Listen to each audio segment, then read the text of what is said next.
Bonjour les enfants, nous voilà maintenant réunis tous derrière cette vidéo pour travailler sur Scratch encore une fois, mais un peu différemment de ce qu'on a fait jusqu'à présent. Jusqu'à présent, on a travaillé sur Scratch avec Scratch, puisqu'on apprenait beaucoup de choses, on faisait des choses parfois même un petit peu difficiles. Certains ont bien vu que c'était pas facile, mais là on va faire une partie plus simple en soi, mais qui est parfaitement relié à ce qu'on va vous demander au brevet. Voilà, ce qu'on a fait auparavant, c'est vraiment pour apprendre des choses pour soi, pour savoir faire des choses et être prêt à passer au Python en seconde. Mais là, il faut aussi se préparer un petit peu à ce qu'on va vous demander réellement au moment du brevet. Et donc là, j'ai ici récupéré 8, je crois, c'est 7 ou 8 exercices de différents brevets blancs ou bien d'un vrai brevet pour voir un peu ce qu'on va vous demander dans quelques semaines au moment du brevet, du vrai brevet. Alors voilà, regardons ce premier exemple ici. On donne une illustration, c'est-à-dire ici. L'illustration, c'est quoi? C'est simplement, ça veut dire que c'est ce qu'on voit, ce qu'on voit dans Scratch lorsqu'on lance le programme. On a ici un bloc carré qui est défini. Donc on voit comment il est fait, hein. C'est donc définir carré, répéter 4 fois, avancer de 50, puis tourner dans le sens inverse aiguille d'une montre de 90 degrés. Ça fait un carré évidemment. Et après en dessous on a 3 programmes, le programme 1, le programme 2, le programme 3. Alors, on demande dans la première question de déterminer parmi les 3 programmes ci-dessus lesquels sont identiques. Alors évidemment, on va mettre la vidéo en pause ici. Vous allez faire les 3 questions. 1, 2, 3, comme si vous étiez en brevet. Et une fois que c'est terminé, on revient pour la correction. Allez, à tout de suite. Voilà. Donc, vous avez réussi, j'espère, à faire cet exercice-là. Vous savez, il y a du scratch, il y en a dans tous les brevets maintenant. Donc, ça veut dire qu'il faut vraiment être à l'aise avec ça. Surtout que là, rappelez-vous, c'est un scratch sans scratch. On ne peut pas essayer, on ne peut pas voir les choses. Donc, il faut vraiment être un petit peu entraîné à ça. Alors, déterminer parmi les 3 programmes ci-dessus lesquels sont identiques. Alors, on voit quoi dans ce programme-là? On voit qu'il y a des parties identiques dans chaque programme. Par exemple, le début, aller à moins 50, 0, s'orienter à 90, on retrouve ça dans chacun des programmes. Mais dans le programme numéro 1, on voit qu'ici, on a une boucle répétée 3 fois où on appelle carré et après on avance de 50. Dans le programme 2, il y a aussi un répété, il y a aussi un carré, et après il y a aussi des trucs dans le stylo écriture ou pas, mais ça on verra que ça n'a pas beaucoup d'importance. Mais surtout après il y a un avancé de 100. On voit donc bien que dans un cas, on fait un carré, on avance de 50. Dans l'autre cas, on fait un carré, on avance de 100. Et après, on recommence. Donc forcément, on ne pourra pas avoir la même chose. Donc le programme 1 et le programme 2 ne donneront pas le même résultat. Programme 3 maintenant. Alors programme 3, qu'est-ce qu'on voit? Eh bien, on voit qu'il y a ici toute une partie qui est de ceci. Stylo en position d'écriture, carré, relever le stylo, avancer de 100. Ben, toute cette partie-là qu'on retrouve effectivement 3 fois. Une fois, 2 fois, 3 fois. Ça veut donc dire que cette partie-là, on aurait très bien pu la mettre, où c'est exactement la même chose, elle n'a pas de la répéter 3 fois, on aurait très bien pu la mettre dans une boucle répétée 3 fois. Et justement, cette partie-là, que j'encadre ici et qu'on va retrouver 3 fois, c'est exactement ce qui est là dans la boucle répété 3 fois. Donc ça veut dire qu'effectivement, on a exactement la même chose ici. Dans le programme 2, on l'a mis dans une boucle, répété 3 fois. Dans le programme 3, on l'a effectivement recopié 3 fois. Et comme toute la partie au-dessus, c'est exactement la même, ça veut donc dire que les deux programmes sont les mêmes. Les deux programmes vont donner le même résultat. Tout simplement, ils vont faire le même dessin. Alors, une petite nuance tout de même. Euh, à mon sens, il n'en parlait pas ici, mais regardez, le programme 2 est lancé quand on appuie sur espace, le programme 3 est lancé quand on appuie sur flèche haut. Donc, alors on pourrait dire que ceci, c'est que ce qui lance le programme et que le programme en lui-même est le même. Moi, personnellement, j'aime bien considérer quand espace est pressé et quand le fichier O est pressé comme faisant partie du programme. Et dans ce cas, les programmes ne sont pas exactement les mêmes. Parce que dans un cas, il faut appuyer sur espace pour faire un dessin. Dans l'autre cas, il faut appuyer sur flèche haut pour faire un dessin. Donc évidemment ici, c'est le programme 2 et 3 qui sont identiques, mais avec ces petites nuances près, qui fait qu'à mon avis, pour moi, ils ne sont pas identiques, hein, parce qu'ils ne dessinent pas, ils ne font pas un dessin sous la même action. Néanmoins, on va quand même répondre comme il comptait qu'on réponde, à savoir les programmes 2 et 3 sont identiques. En général, dans Scratch, on ne vous demande pas de justifier les choses, hein. Là, c'est pas précisé, mais voilà, c'est souvent précisé d'ailleurs. Je dirais que c'est tout le contraire. C'est que si vous devez justifier des choses, c'est là qu'on vous demandera, on vous le dira. On vous dira attention, il faut justifier. En général, c'est pas ce qu'on cherche. Bien, parce que c'est très difficile à justifier à l'écrit. En oral, comme ça, on peut voir des choses, mais à l'écrit, c'est très difficile à justifier. Donc voilà pourquoi, en général, on ne vous le demande pas. Associer l'illustration, c'est-à-dire donc le dessin qui est en haut à gauche, avec son ou ses programmes. Alors, quel est le programme qui va faire, qui va faire ce dessin-là? Ben, regardons, déjà, on voit qu'il y a à chaque fois, il y a trois carrés. D'accord? On va bien donc le répéter trois fois et à chaque fois, on fait un carré. Donc voilà pourquoi ici on le fait trois fois le carré dans le programme 3 ou dans la boucle. En tout cas, on fait un carré. Alors le carré, comment il fonctionne? Au début, dans chacun des programmes, on s'oriente à droite. Rappelez-vous, hein, s'orienter à 90, c'est s'orienter à droite. Donc on part d'un départ, c'est-à-dire à moins 50, 0. On part de là. On s'oriente à droite et on y va. Je vais faire le programme 1 ici. Avancer, non, je dois faire un carré. Première étape, je fais un carré. C'est quoi un carré? C'est répéter 4 fois. Avancer de 50, tourner dans le sens inverse aiguille d'une montre. Donc rappelez-vous, c'est un peu comme dans la correction du brevet. Là, si on continue, on va dans ce sens-là. Comme je dois tourner dans le sens inverse aiguille d'une montre de 50 degrés, de 90 degrés, je vais me retrouver dans ce sens-là. D'accord? Donc je suis maintenant donc vers le haut. Et je dois faire avancer de 50. Donc j'avance de 50. Donc là, je suis toujours dirigé vers le haut. Et je dois tourner une nouvelle fois de 90 degrés vers la gauche. Donc je me retrouve donc comme ceci. Pas vers la gauche. Hein, tourner de 90 degrés dans le sens inverse d'aiguille d'une montre. Voilà, donc on tourne comme ça. Je me retrouve donc maintenant dirigé vers la gauche. Avancer là, je continue ma boucle. Hein. Avancer de 50. Hop là. Je suis donc toujours maintenant dirigé vers la gauche. Et on me demande de tourner dans le sens inverse aigu d'une montre de 90 degrés. J'arrive donc vers le bas. J'arrive donc vers le bas. Voilà. Et on me demande encore d'avancer de 50. Bien, évidemment, je retrouve mon point de départ. Je suis toujours dirigé vers le bas. Et on me demande après de tourner encore dans le sens aigu d'une montre de 90 degrés.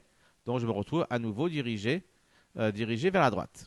Ce qui veut dire que au départ, j'avais un quoi? J'avais un stylo finalement dirigé vers la droite. Je dessine un carré dans ce sens-là. Et à l'arrivée, j'ai à nouveau mon stylo dirigé vers la droite. D'accord? Donc, c'est ça que fait le carré finalement. Il fait le carré et après il se retrouve toujours orienté vers la droite. Alors allons-y. Donc là je vais faire le programme 1. D'accord? Donc j'ai fait mon premier carré. Après j'avance de 50. Donc qu'est-ce qui se passe? Je suis donc là. Je suis revenu à la position de départ. J'avance de 50. 50 c'est justement la taille du carré. Donc si j'avance de 50, je me retrouve ici. Et qu'est-ce que je fais là maintenant? Ben, je refais ma boucle. Donc j'ai fait mon carré, j'ai fait ma avancée de 50. Et hop, je refais ma boucle. Et donc je vais refaire un carré. Alors, je ne vais pas bien sûr réexpliquer à nouveau comment on fait un carré. On a bien vu comment on fait un carré. On avance, on continue comme ça, continue comme ça, continue comme ça. Hop, le carré est fait. Et je suis à nouveau dirigé vers la droite, comme toujours, on l'a expliqué tout à l'heure. Après, je dois faire quoi? Je dois encore avancer de 50. Donc j'arrive ici. Après, je continue ma boucle pour une troisième fois, où on me demande donc à nouveau de faire un carré. Donc j'avance de 50, je tourne, j'avance, etc., etc. Je retourne ici. Et après, on me demande encore d'avancer de 50. Donc j'avance encore de 50. Je me retrouve ici. Et c'est terminé ce que j'ai fait de mes 3 boucles. Donc mon programme est terminé. Et là, c'est fini. J'ai fait mes trois carrés. Alors, bien sûr, vous les faites mieux que moi. Vous avez vu, moi, mes carrés s'agrandissent au fur et à mesure que je dessine. Vous, c'est pas le cas. Alors, est-ce que ça correspond à l'illustration, justement? Ben oui, ça correspond parfaitement à l'illustration. Je partais de là. Je faisais un carré. J'avançais de 50. Je faisais un carré. J'avançais de 50. Je faisais un carré. Et j'avançais de 50 encore, etc. Et donc, ça marche très bien. Le programme 1 est donc bien celui qui correspond à l'illustration. Donc, deuxième question. Donc, le dessin que j'ai fait là, il n'est pas à faire, hein, si ce n'est au brouillon. Parce que forcément, vous pouvez difficilement associer l'illustration à un programme si vous ne faites pas vous-même le dessin. Si vous ne faites pas vous-même le programme. Là en fait, vous prenez vous-même pour Scratchy et vous faites les blocs les uns après les autres et vous dessinez vous-même sur une feuille au lieu de le faire par l'ordinateur. Donc la question 2, c'était donc associer l'illustration. Donc l'illustration est associée au programme 1. Très bien. Troisième question. On demande maintenant donc de dessiner à main levée. En fait, de faire ce qu'on a fait là, ce que j'ai fait là, mais il va falloir le refaire réellement. Maintenant, pour les programmes qui ne correspondent pas à l'illustration. Donc, le programme 1, c'était l'illustration. Donc, les programmes 2 et 3, mais il va falloir faire les dessins des programmes 2 et 3. Enfin, en réalité, pas la peine, puisque on a vu que 2 et 3, c'est la même chose. Donc, forcément, on va faire un des deux programmes. Le deuxième, évidemment, il est mieux avec sa boucle. Et c'est tout. Alors, allons-y. Donc le programme, il dit quoi? Donc d'abord on se place en moins 50, 0, on va dire que c'est là. On se tourne vers la droite, on efface tout, tranquille. On répète 3 fois. Alors stylo en position d'écriture. Donc là le stylo est bien en position d'écriture. Je fais un carré. Voilà, je fais un carré, j'explique pas comment on le fait, hein. On avait compris comment ça marche. On revient au point de départ et on est à nouveau orienté vers la droite. Je relève le stylo. C'est important ça. C'est-à-dire que le déplacement que je vais faire maintenant ne va pas être dessiné. Et j'avance de 100. Donc avancer de 100, c'est quoi? C'est avancer. Ben là, j'ai 50. Et là, j'ai encore 50. Là, j'ai 100. Donc c'est-à-dire que mon stylo va apparaître ici. D'accord? Enfin, va apparaître. Va se positionner ici plutôt. J'efface d'ailleurs ces dessins rouges que forcément il ne faudra pas les laisser, ces dessins rouges. Dans le travail, voilà, votre point arrive ici. Même les points d'ailleurs, les croix que je trace, il ne faudra pas les laisser, du moins dans le résultat final. Sur votre brouillon, très bien, faites-le, ou même les traits rouges, c'est pas un problème. Par contre, dans le résultat final que vous faites sur votre copie, même ces croix-là n'ont pas lieu d'être. Parce qu'elles ne sont pas dessinées par Scratch, tout simplement. D'accord? Donc je suis ici, mais mon stylo est relevé. Je continue ma boucle. Oh, stylo en position d'écriture. Donc là, je repose le stylo à cet endroit-là. Donc quand je vais bouger maintenant, ça va faire ça va dessiner. Je fais un nouveau carré. Je me retrouve donc ici. Je relève le stylo. J'avance de 100. Donc là encore 50 et 100. Et donc j'arrive là. D'accord, sans faire de trait puisque mon stylo est relevé. Et je refais donc une nouvelle fois la boucle, la troisième fois, hein. Stylo en position d'écriture, donc je repose le stylo, donc il va maintenant, si je me déplace, ça va dessiner. Je dessine un carré. 1, 2, 3, 4. Voilà, je relève le stylo, donc mes déplacements ne vont plus être dessinés. J'avance de 100, donc j'arrive ici, mais de toute façon ça ne se verra pas puisque le stylo reste relevé. D'accord? Donc voilà le dessin à main levée que va faire le programme numéro 2, ou le programme numéro 3 aussi, puisque c'est le même. Je vais simplement faire un carré, un deuxième carré et un troisième carré. Voilà. Et l'espace qu'il y a ici, ben, c'est le côté du carré. D'accord? J'ai 50 de carré ici, 50 d'espace, 50 de carré, 50 d'espace et 50 de carré. Je mets encore ici 50 d'espace, avant la position du stylo, mais vu qu'on ne la voit pas, ça n'a vraiment aucune importance.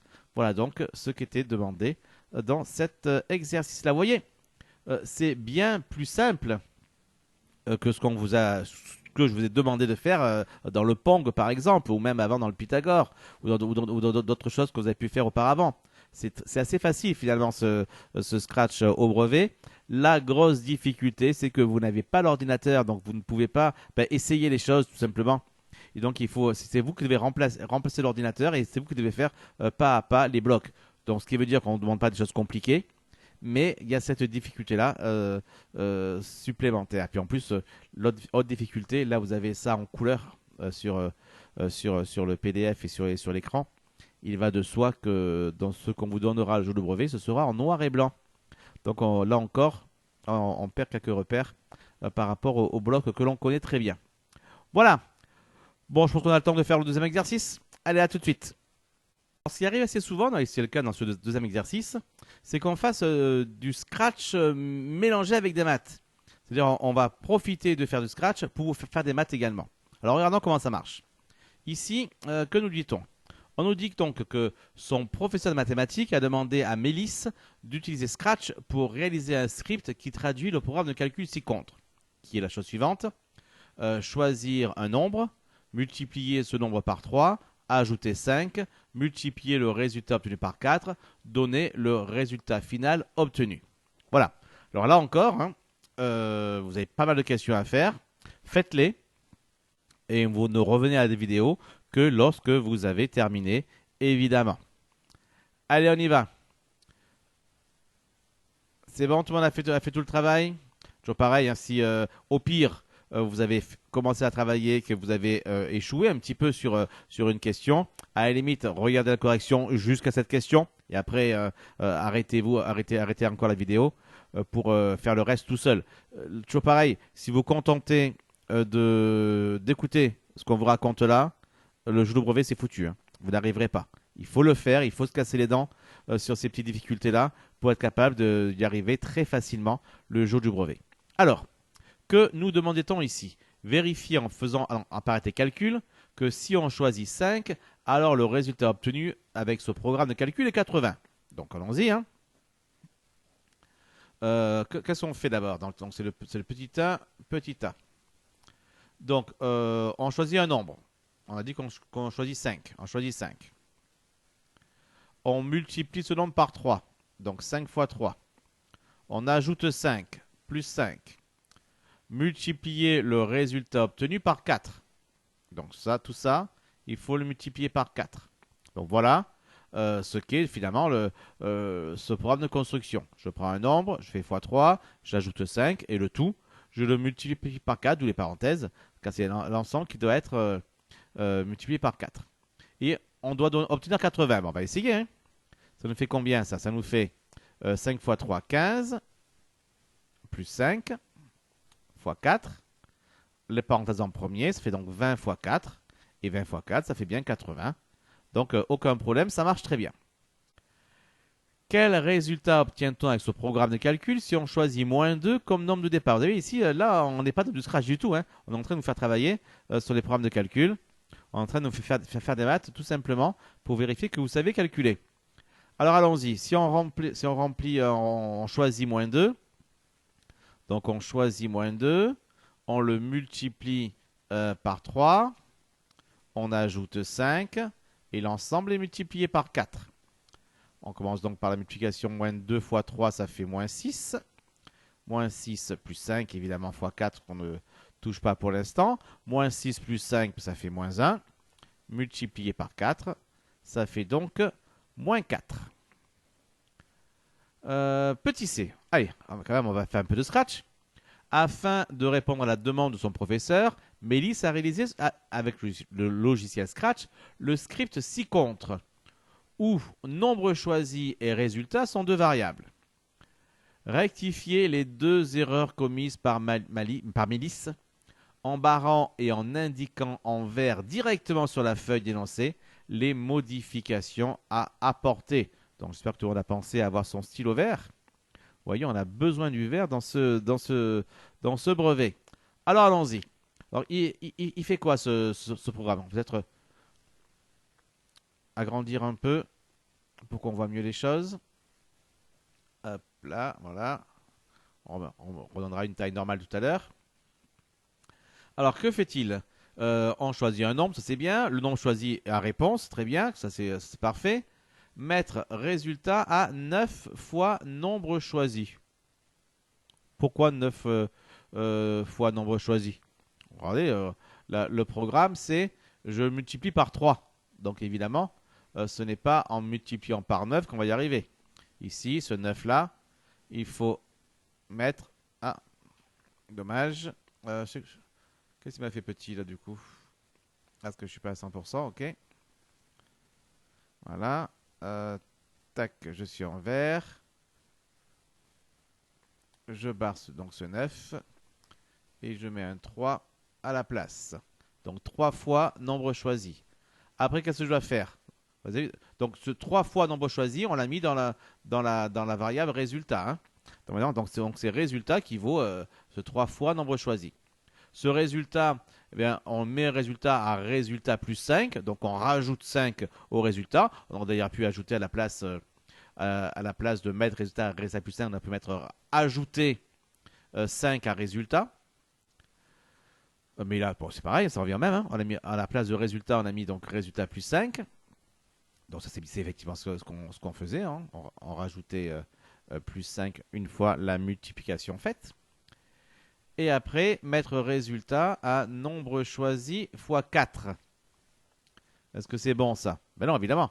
Parce que ce n'est pas le nombre de départ qui était à multiplier par 4. C'est tout le calcul qu'on a fait auparavant. C'est-à-dire c'est tout ça qu'il a fallu multiplier par 4. Et ceci, on le retrouve où? Ben, on le retrouve ici. Et donc ça, on l'a mis dans la variable résultat. Donc ça veut dire que ce n'est pas nombre choisi fois 4, mais c'est évidemment résultat fois 4. Après, je trouve que le fait de faire là, d'écrire sur la feuille, c'est pas terrible pour voir les choses. Enfin, voilà. Donc vous avez donc vu les deux erreurs. Elle avait multiplié nombre choisi au départ par 9, alors que c'est par 3. Et à la fin, elle avait multiplié nombre choisi par 4 et non pas le résultat intermédiaire. En fait, le résultat intermédiaire, ben, on s'en fichait bien pas mal si on ne sortait à chaque fois que le nombre choisi fois 4. C'était absolument pas ce qui était demandé par le professeur de Mélis. Bon, quand même, je ne félicite pas là. Hein. Il n'a pas été... je ne sais pas si c'est garçon ou fille d'ailleurs, Mélis. En tout cas, c'est pas terrible. Hein. 2 erreurs sur un truc aussi simple, c'est pas bien du tout. Voilà, on l'engueule. On continue? Allez, on continue. On va essayer de réduire maintenant cette taille-là pour revenir à mieux voir l'énoncé. Pourquoi il ne veut pas me rendre en taille normale? Ma foi. Ah, non. Il ne veut plus, sans doute à cause du fait que j'ai écrit dessus. Bon, tant pis alors. On va donc rester avec quelque chose de grand où on verra moins ce qu'on a déjà fait auparavant. Tant pis. Alors, question petit dé. De toute façon, si vous avez besoin de voir des choses avant, ben, il suffit de vous déplacer dans la vidéo. Si on appelle x le nombre choisi au départ, écrire l'expression m obtenue à la fin du programme, puis développer et réduire autant que possible cette expression. Bon, tout d'abord, on va commencer par le début. En fait, on fait la même chose que ce qu'on a fait auparavant. C'est-à-dire, on prend le nombre de départ. On avait pris... c'était combien le tout premier? Je ne sais plus combien c'était, tout premier. C'était 5. Après, on l'avait fait avec moins 2. Là, on va faire la même chose, mais avec x. Je prends un nombre x. Je le multiplie par 3. Je lui ajoute 5. Et je multiplie le tout par 4. Voilà donc quel est le problème ici, le problème de calcul. X, nombre choisi, fois 3, plus 5, et le tout multiplié par 4. Après, on demande de développer et réduire tout ceci. On va donc le faire. X fois 3, évidemment, ben, ça va être 3x. Hein. On ne laisse pas x fois 3. Hein. Ça fait 3x plus 5 fois 4. Là, on a un petit développement à faire. Le 4 qui va se multiplier avec le 3x et le 4 qui va se multiplier avec le 5. Ou bien le 3x fois 4 et le 5 fois 4. Hein, l'ordre n'a pas d'importance. Je vais m'écrire dans ce sens-là plutôt. Donc 3x fois 4 plus 5 fois 4. Ce qui nous fait donc 3x fois 4. N'oubliez pas comment on fait. Hein. On multiplie les nombres entre eux. Donc 12. Et les lettres entre elles, il n'y en a qu'une. Donc 12x. Plus 5 fois 4. Ça fait 20. Donc résultat, 12x plus 20. Alors ce qui est intéressant à faire quand on a ça, c'est au brouillon, de se rappeler que lorsqu'on avait choisi x égale 5, on avait trouvé 80. D'accord? Regardons, qu'est-ce qui se passe si je prends ici, si je remplace x par 5. Ça me fait 12 fois 5 plus 20. 12 fois 5, ça fait 60. Plus 20, ça fait bien 80. Lorsqu'on avait pris moins 2, on avait trouvé moins 4. Alors ça me fait 12 fois moins 2 plus 20. 12 fois moins 2, ça fait moins 24. Plus 20, ça fait moins 4. J'ai bien retrouvé les mêmes résultats que là-haut. Alors ça ne me prouve pas que j'ai juste, attention. Hein, parce que c'est pas parce que j'ai juste pour deux exemples que c'est forcément juste tout le temps. Non, ça ne me prouve pas que c'est juste. Mais ça me met quand même en confiance. Puisque si je n'avais pas trouvé 80 pour le premier et moins 4 pour le deuxième, là j'étais sûr que c'était faux. Alors je sais pas où d'ailleurs j'aurais fait faux. J'aurais peut-être fait faux aux questions A et B. Mais j'aurais peut-être fait faux aussi à la question D. Je sais pas en tout cas où j'aurais fait faux. Mais quelque part j'aurais fait faux. Là, le fait d'avoir trouvé la même chose, eh bien, ça me fait penser que il y a de fortes chances que j'ai juste. C'est pas une preuve, mais il y a de fortes chances. D'accord? Alors, même si parfois il y a des cas où ça peut prouver un petit peu. Enfin, vous verrez ça quand vous serez un petit peu plus grand. Deuxième question. Laetitia, tiens, on a vu que Mélisse n'était pas très douée. On demande donc à Laetitia. Laetitia qu'un E, tiens d'ailleurs. Je ne connaissais pas cette manière d'écrire Laetitia. Pas grave. Laetitia a elle aussi utilisé Scratch pour réaliser le programme de calcul ci-contre, où nombre choisi et résultat sont deux variables.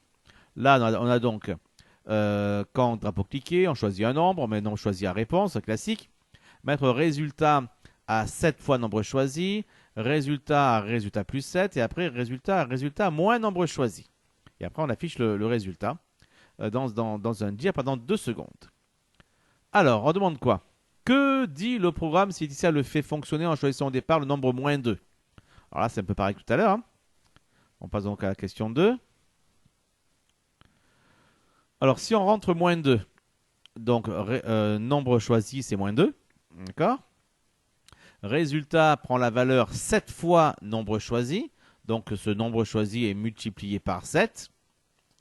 D'accord? Bon, je l'ai mis à droite. Mais dans le programme, c'est à gauche, mais c'est pareil. Hein. Moins 2 fois 7 ou 7 fois moins 2. Ensuite, à ce résultat-là, on rajoute 10. Et après, à ce résultat-là, on enlève le nombre choisi qui était moins 2. Voilà. Et on trouve combien? On va calculer ça. Moins 2 fois 7, ça fait moins 14. Plus 10. Moins 2, ça fait évidemment plus 2. Ce qui nous fait moins 14 plus 12, en faisant le 10 plus 2 ensemble. Et moins 14 plus 12, ça fait moins 2, tout simplement. Donc, lorsqu'on entre moins 2, le programme de Laetitia nous sort moins 2 également. Alors, on fait une petite phrase. Hein. Ici, on écrit en choisissant au départ, en choisissant au départ moins 2, le programme de Laetitia, alors Laetitia affiche, on peut même marquer en entier, hein, le résultat obtenu est moins 2. Voilà, pas de point à la fin d'ailleurs. parce qu'ils n'ont pas fait un nouveau regroupe pour permettre de mettre le point. Pas bien ça. Enfin, pas grave. Si on appelle x le nombre choisi au départ, et écrire l'expression L, d'ailleurs dans le petit d, on appelait ça M.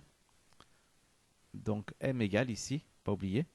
Parce que je pense que c'est l'expression, on l'avait donné un nom dans l'énoncé, donc il faut le marquer dans notre calcul également. M égale, voilà. Et donc là, on a un calcul L. Donc c'était M comme Mélisse, maintenant c'est L comme Laetitia. Donc L égale quoi? Alors là, on prend X comme nombre de départ. Donc c'est X. Que demande le programme après? De le multiplier par 7. Après, il demande d'ajouter 10. Et après, à ceci, on enlève le nombre de départ, c'est-à-dire X. Donc ça nous fait quoi? Ça nous fait 7, X fois 7, ça fait 7X. Plus 10, moins X. Donc évidemment, L égale, on va ajouter les lettres entre elles, hein, c'est-à-dire le 7X et le moins X, ce qui va faire 6X. 6X plus 10. Et voici donc ma réponse. L égale 6X plus 10. Là encore, au petit brouillon, je peux vérifier. Hein. Si je remplace X par moins 2, ce qui était ce qu'on m'avait demandé de faire dans le petit A de la question 2, voilà, petit A ici, le petit B c'est là. Eh bien, si je mets moins 2, j'avais trouvé moins 2 comme réponse également. Et si je fais 6 fois moins 2 plus 10, donc je reprends non pas le programme de calcul, mais le résultat final, hein, c'est-à-dire 6x plus 10, ça me fait 6 fois moins 2, ça fait moins 12, plus 10, ça me fait bien moins 2, très bien. Donc ça me confirme que j'ai de fortes chances d'avoir fait juste à mon petit a et à mon petit b.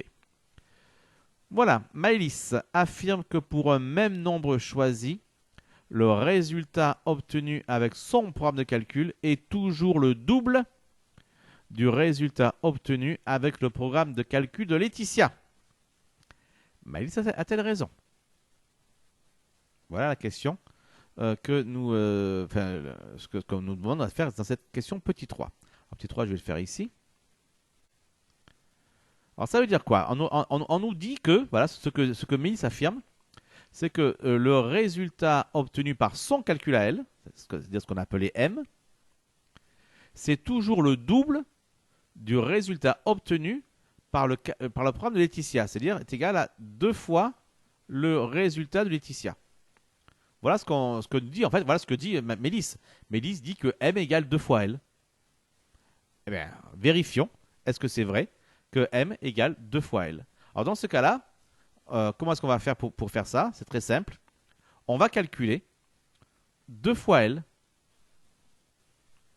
2 fois L. On va le calculer et on va regarder si on trouve la même chose que M. Tout simplement. Alors c'est quoi donc? Ça on n'écrit pas. Hein. C'était juste pour nous. 2 fois L, c'est égal à quoi? Ben, c'est 2 fois L. Et c'est quoi L? C'est 6x plus 10. Avec les parenthèses, évidemment.